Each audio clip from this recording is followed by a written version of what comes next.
Hi friends, స్టార్టా ఇంకా మొదలెడదామా? Big boss హౌస్లో గొడవలు, నామినేషన్స్, దేంది కపుల్స్, ఫన్నీ, ఇవన్నీ మాట్లాడుకుందాం. కొంచెం అందరూ వినండి, సపోర్ట్ చేయండి, సబ్స్క్రైబ్ కూడా చేయండి. అయితే ఫస్ట్ విష్ ఎవరి గురించి మాట్లాడదామంటే అండ్ హరిత హరీష్ గురించి. ఆయన మరి డిఫరెన్స్గా కనిపిస్తున్నాడు అనమాట మనిషి.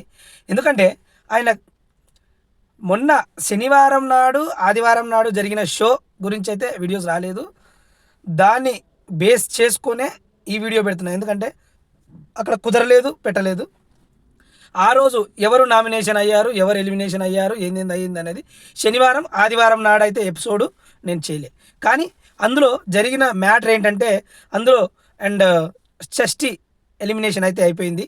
కానీ ఎలిమినేషన్ అయిపోయిన తర్వాత నాగార్జున గారు మాట్లాడిన మాటలకి హరీష్ ఏమన్నాడంటే ఆయన, లేదు సార్, నేను ఎవరిని ఆడా మొగ అని అనలేదు అనేసి ఉల్టా పల్టానే మాట్లాడుతున్నాడు. ఆయన కరెక్ట్గా మాట్లాడుతున్నాడు హరీష్ గారు అనేసి ఎవరికి అనిపించలేదు, ఆడియన్స్ కూడా అనిపించలేదు. కానీ ఇతను ఫుడ్ తెచ్చిస్తుంటే జనాలు, అంటే అందులో హౌస్లో ఉన్న వాళ్ళందరూ ఫుడ్ తెచ్చి తినండి సార్, తినండి సార్, మీరు ఇట్లా తింటే బాగుంటుంది సార్ అనేసి చెప్పడం, అలా ఇలా అడగడం. అంటే ఎవరిది నేను తినను, నేను చేయను అంటే బిగ్ బాస్ కన్ఫెషన్ రూమ్కి పిలిచి మీకు ఏంటి సమస్య ఏంటంటే, లేదు బిగ్ బాస్ నేను ఇలా మాట పడను అది ఇది అని చెప్పడం. కానీ ప్రతి మనిషి నిజాయితీగా ఉంటాడు, నిక్కచ్చంగా ఉంటాడు, మాట పడడు అని ఎవరైతే ఉండరబ్బా. ఆయన అనుకుంటున్నాడు నేనే గొప్ప, నేనే దెబ్బ అనేసి. కానీ అవన్నీ కరెక్ట్ అయితే కాదు.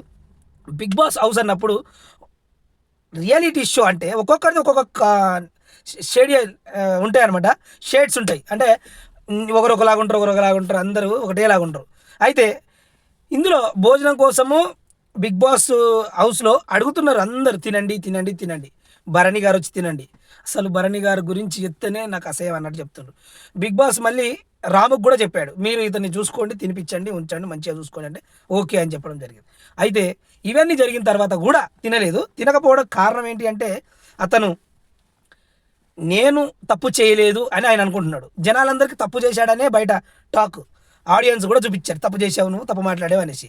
కానీ ఇందులో శ్రీజ అన్నం తీసుకొచ్చి ప్లేట్ ఇస్తే లేదు లేదు నేను తినను, మీరు అసలు మీ మధ్యలోనే ఉండాలంటే నాకు చిరాకేస్తుంది, నేను ఇంట్లో ఉండకపోవడమే మంచిది అనిపించానంటే ఆమె ఫుడ్ అక్కడ పెట్టేసి వెళ్ళిపోయింది. తర్వాత అందరూ శ్రీజ వీళ్ళందరూ కూడా మాట్లాడుకుంటాం, అతను మన దగ్గర తినడంట, మనం పెట్టిందే ఉండడం, మీ మధ్యలో ఉండాలంటే నాకు అసహ్యం.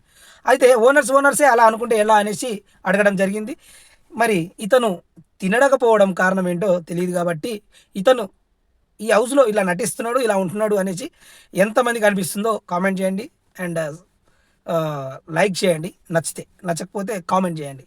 అయితే నెక్స్ట్, ఇంట్లో క్యాప్టెన్ చెప్పిన మాట ఎవ్వరు వినట్లే. మెయిన్గా ఏంటి, క్యాప్టెన్ అంటే ఒక ఇంటి పెద్ద అని నాగార్జున గారు చెప్పారు. కానీ ఇందులో నేను వినను అనేసి ప్రియా చెప్తుంది, నేను వినను అనేసి పవన్ కళ్యాణ్ చెప్తున్నాడు, నేను వినాలనా లేదా అనేసి ఇష్టం వచ్చినట్టు మాట్లాడుతుంది శ్రీజ. మరి ఈమె క్యాప్టెన్ ఉన్న ఆమెకు అన్ని హక్కులు ఉంటాయి. నేను మీరు చెప్తే నేను విన్నాను, నేను మానిటర్స్, మేము ఇంటి బాధ్యతలు తీసుకుంటాం అని ప్రియా కానీ కళ్యాణ్ కానీ వీళ్ళందరూ మాట్లాడుతున్నారు. మరి ఇందులో ఎక్కడి వరకు న్యాయం ఉంది అని అంటే క్యాప్టెన్ చెప్పింది వినాలి, తర్వాత మానిటర్ సపోర్ట్ కూడా ఉంటుంది. మరి వాళ్ళు పిచ్చి పిచ్చిగా ఆర్చుకొని అవి ఇవి చేస్తున్నారు అనమాట. ఇందులో మన ఎవరు చెంచాలగ్గా పెట్టారనమాట మనిషిని, దొంగతనం జరుగుతుందనేసి క్యాప్టెన్ ఏం చేసిందంటే ప్రియాని నేనే చూసుకుంటా అని అంటే క్యాప్టెన్ కొన్ని ఆరెంజ్ తీసేసి ఒక దాపెట్టింది. చూడండి క్యాప్టెన్ ఎలా ఉంటుందో, క్యాప్టెన్ అంటే మీకు లెక్కలేదు అది ఇది అనేసి ఆమె చెప్తుంది. కానీ ఇందులో తర్వాత ఇమానియల్ కామెడీ కానీ స్కిట్స్ లాగా కామెడీ చేయడం, నడుము గిల్లిందనేసి ఒక ఫన్ చేయడం, ఇవన్నీ అసలు ఇమానియల్ ఉండడము చాలా అంటే చాలా ప్లస్ అనమాట. ఎందుకంటే కామెడీ కానీ అవి ఇవి మంచిగా నడుస్తున్నాయి, మంచిగా ఉంది. ఇమానియల్ తప్పు చేసినట్టు కానీ అలా ఇలా ఏం చేయలే. కానీ ఈ హౌస్లో చిన్న మీటింగ్ లాగా పెట్టుకొని క్యాప్టెన్ ఏం చేసిందంటే ఒక పని, హౌస్లో మీటింగ్ పెట్టేసి మొత్తం వంట చేయదు అనేసి తనుజ గారిని మార్చింది. తనుజ గారికి ఇష్టం లేదంటే చేయదు అనేసి మారవడం కూడా జరిగింది. మొత్తం మనం ఏమంటారు, క్యాప్టెన్ ఎంట్రీ అయిన తర్వాత చేంజ్లు చేయడం జరిగిందనమాట. అయితే ఇది ఎవరికి నచ్చక మేము ఇట్లా అంటే ఇందులో వంటకు ఎవరు ఒప్పుకుంటారు ఏంటి అని అడగడం జరిగింది. ఆ వంట గురించి మరి రాము రాథోడ్ నేను చేస్తా అని చెప్పుకోవడం జరిగింది. తనుజకు మళ్ళీ బట్టలు లాండ్రీ ఇవ్వడం జరిగింది. ఈ మధ్యలో ఇవన్నీ జరిగిన తర్వాత నెక్స్ట్ చూసుకుంటే నామినేషన్స్కి ప్రిపేర్. నామినేషన్లో ఎవరిది జెన్యూన్, ఎవరిది ఏంటి అనేది మొత్తం మాట్లాడుకునే ముందర ఫస్ట్ నామినేషన్ తనూజ గారిని చేయమన్నారు. తనూజ గారు ఫస్ట్ హరీష్ గారిని చేసింది. మరి హరీష్ గారు అక్కడక్కడ కొంచెం డల్గా కనిపించిన మనిషి నామినేషన్లో హుషారుగా పర్ఫెక్ట్గా మాట్లాడుతున్నాడు.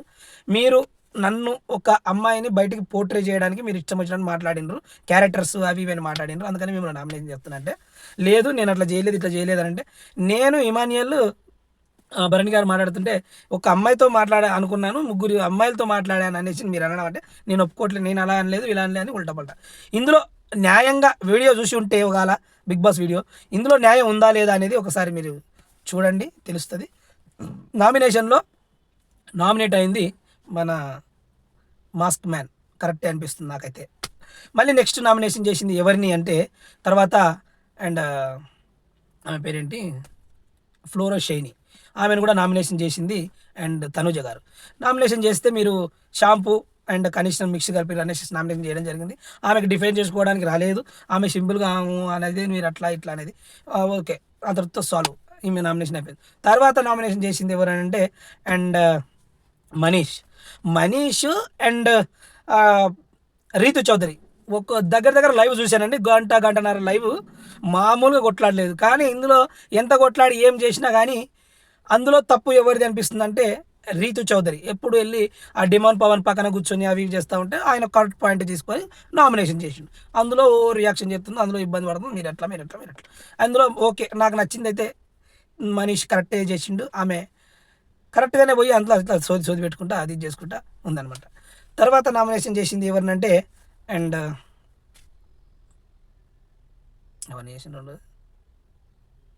భరణి గారిని కూడా నామినేట్ చేయడం జరిగింది. ఆ నామినేషన్లో భరణి గారు కూడా ఎక్కువ డిఫెండ్ చేసుకోలేదు, మామూలుగా సింపుల్గా ఇన్నకాడికి విన్నాడు, ఎవరికి చెప్పాలో వాళ్ళకి చెప్పిండు, యాక్సెప్ట్ యాక్సెప్ట్ చేసిండు. ఇందులో భరణి గారిని తప్పుగా తీసి మాట్లాడి మీరు అట్లా చేసిండ్రు, మీరు ఎగ్గు తీసుకున్నప్పుడు మాట్లాడలేదంటే అందులో కూడా చిన్న పాయింట్లు ఉన్నాయి. ఓకే, కరెక్టే అనిపించింది.